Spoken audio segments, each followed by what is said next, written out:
अर्जुन 4 तास हायवेवर गाडी चालवत होता. तो घरातून रिकाम्या पोटी निघाला होता.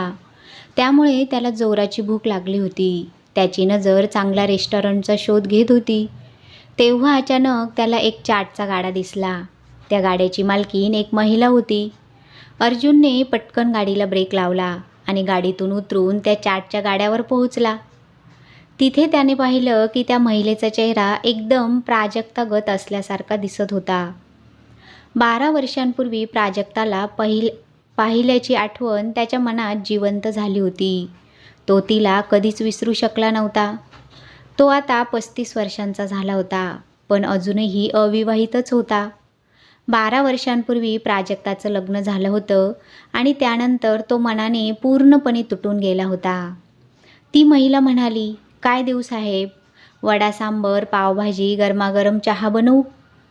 अर्जुन काहीच बोलला नाही. तो फक्त तिच्या चेहऱ्याकडे एकटक बघत होता.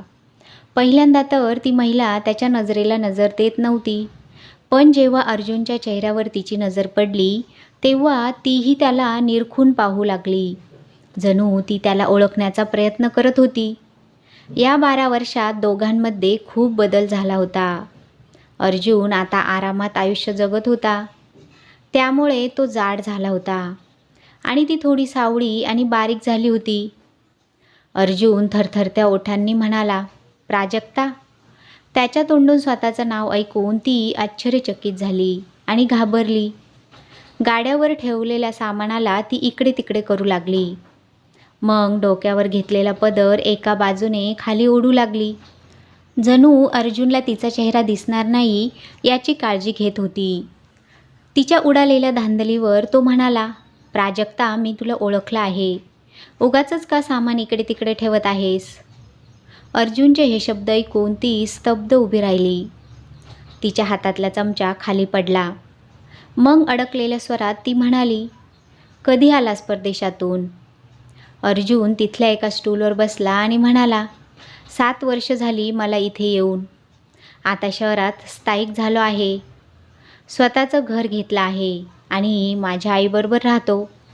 प्राजक्ताने डोक्यावरचा पदर मागे घेतला आणि मोठ्या डोळ्यांनी त्याच्याकडे पाहून म्हणाली, "बायका पोरं?" अर्जुन उत्तरला, "मी लग्नच नाही केलं." एक क्षण असं वाटलं की तिला विचारायचं आहे की लग्न का नाही केलं, पण ती परत गप्प राहिली. बराच वेळ ती निशब्द उभी राहिली. मग पावभाजीची प्लेट अर्जुनच्या हातात देऊ लागली. अर्जुन म्हणाला, "तू इथे कशी?" ती पावभाजीची प्लेट देत म्हणाली, "हेच तर माझं सासर आहे. ते तुला दिसतंय ना, तेच माझं घर आहे." अर्जुन म्हणाला, "मी ऐकलं होतं की तुझा नवरा खूप पैसेवाला होता. मग तुझी ही अवस्था का झाली आहे?" प्राजक्ताने उत्तर दिलं, "जेव्हा नवरा होता तेव्हा पैसा होता. आता नवरा नाही तर पैसा पण संपला." 2 वर्षांपूर्वी त्यांचं निधन झालं. महामारीच्या पहिल्या लाटेनेच त्यांना झपाटलं होतं. अर्जुन म्हणाला, "महामारीमध्ये मरणाऱ्यांना सरकारने पैसे दिले होते. तुला मिळाले नाही का?" प्राजक्ता म्हणाली, "हॉस्पिटलमध्ये गेले असते, स्वतःचं चेकअप केलं असतं तरच कागदपत्र तयार झाले असते." 2 दिवस त्यांना खोकला होता. इथेच घरी राहून औषधं घेत होतो आणि अचानक त्यांनी आपला प्राण सोडला. भीतीचं वातावरण होतं, त्यामुळे लवकरच त्यांचे अंतिम संस्कार करण्यात आले. अर्जुनने विचारलं, "तुला तो आजार झाला नव्हता का?" त्यावेळी तिथे अजून एक गिऱ्हाईक आलं, त्यामुळे ती काही वेळ कामात व्यस्त झाली. हात धूत म्हणाली, "सर्वांना झाला होता, पण आम्हाला काही झालं नाही. त्यांना अगोदरच दम्याचा त्रास होता, त्यामुळे तो आजार त्यांना सहन होऊ शकला नाही." ती पुढे म्हणाली, "एक 8 वर्षाचा मुलगा आहे. आता शाळेत गेला आहे. त्याच्याबरोबर एका खोलीच्या घरात राहते. नवरा मरून गेल्यानंतर मला बाजूला केलं. 1 वर्ष माझ्या भावाच्या दयेवर घर चाललं, पण त्याचंही कुटुंब आहे, बायको आणि मुलं आहेत.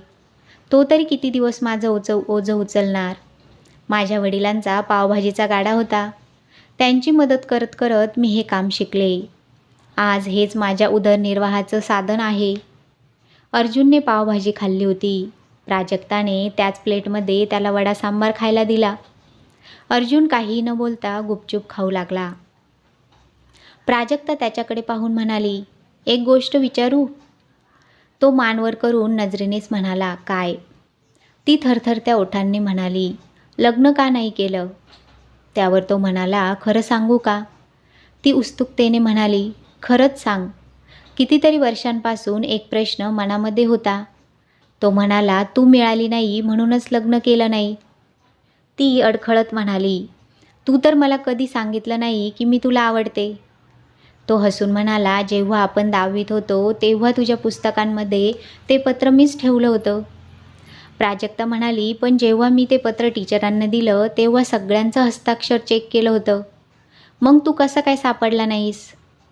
तो हसून म्हणाला, उलट्या हाताने लिहिलं होतं, मग कसा सापडलो असतो? हे ऐकून ती सुद्धा हसली आणि म्हणाली, ते पत्र माझी मैत्रीण मधुराला सापडलं होतं म्हणून टीचरांना द्यावं लागलं. पण मला माहीत होतं ते पत्र तूच लिहिलं होतं.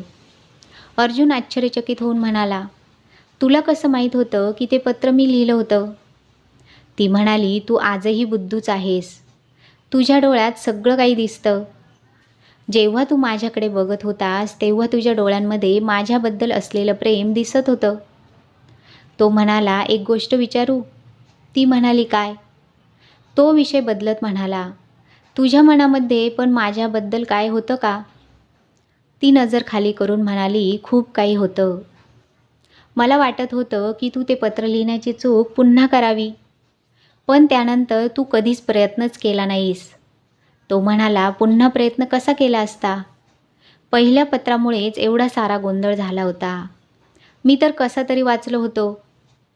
ती उदास होऊन म्हणाली, तुम्हाला मी एवढी आवडत होती तर तुला अजून एक प्रयत्न करायला हवा होता. मी तर मुलगी होते, मी सुरुवात कशी करणार? 10वी नंतर माझं शिक्षण बंद झालं.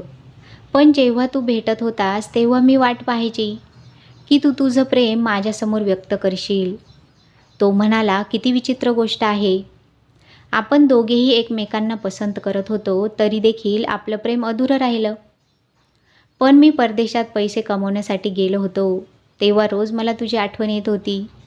मी विचार करत होतो, आता स्वतःच्या पायावर उभा राहिला आहे. जसा गावी परत येईन सर्वात पहिल्यांदा तुझ्या घरी जाऊन तुझ्या बाबांकडे तुझा हात मागेन.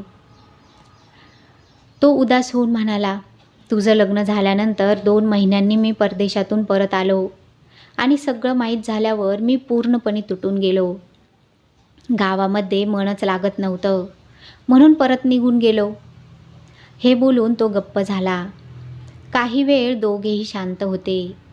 हायवेवरून जाणाऱ्या गाड्यांचा आवाज येत होता. मग तो अचानक म्हणाला, एक गोष्ट विचारू? ती म्हणाली, काय? अर्जुन अडखळत म्हणाला, आपण आता लग्न करू शकत नाही का? ती उत्तरली, नाही, आता मी तुझ्या लायक नाही. माझी अवस्था तर बघ, चेहरा सुकून गेला आहे, काळी पडली आहे. तू तर खूप सुंदर दिसत आहेस. आपली जोडी शोभणार नाही. तू एखादी सुंदर मुलगी पाहून लग्न कर. इतकं बोलून ती तिच्या डोळ्यात आलेलं पाणी लपवू लागली. अर्जुन उभा राहून म्हणाला, निघतो, खूप दूर जायचं आहे. जेव्हा तो जाणार होता तेव्हा ती पाठीमागून म्हणाली, एक कप चहा तरी पिऊन जा. खूप चांगला चहा बनवते मी. तो थांबला, मग तिच्या जवळ आला. एकदम जवळ येऊन म्हणाला, उद्या आईला घेऊन येत आहे. लग्नाची तयारी कर. हा चहा मी रोज तुझ्या हातानेच पिणार आहे. आणि ऐक, तू माझ्या नजरेमध्ये आजही या जगातील सर्वात सुंदर महिला आहेस. तुझ्याशिवाय या नजरेला दुसरं कोणी दिसतच नाही. तो तिच्या एवढ्या जवळ आला होता की ती घाबरली आणि जमिनीवर बसली आणि रडू लागली. तो म्हणाला, काय झालं? माझ्या घरी यायचं नाही का? ती म्हणाली, माझा हात पकड आणि मला उभं कर. माझ्या पायांमध्ये जीवच राहिला नाही. अर्जुनने तिला आधार देऊन उभं केलं.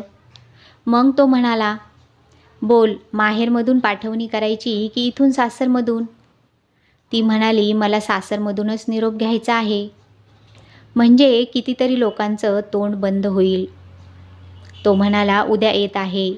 पूर्ण तयारी करून माझी वाट बघ. सगळी तयारी मी स्वतः येऊन करेन. तुझा मंडप पण मीच तयार करेन आणि त्या मांडवात तुझ्याबरोबर 7 फेरे देखील मीच घेईन. त्यानंतर प्राजक्ताचं लग्न झालं.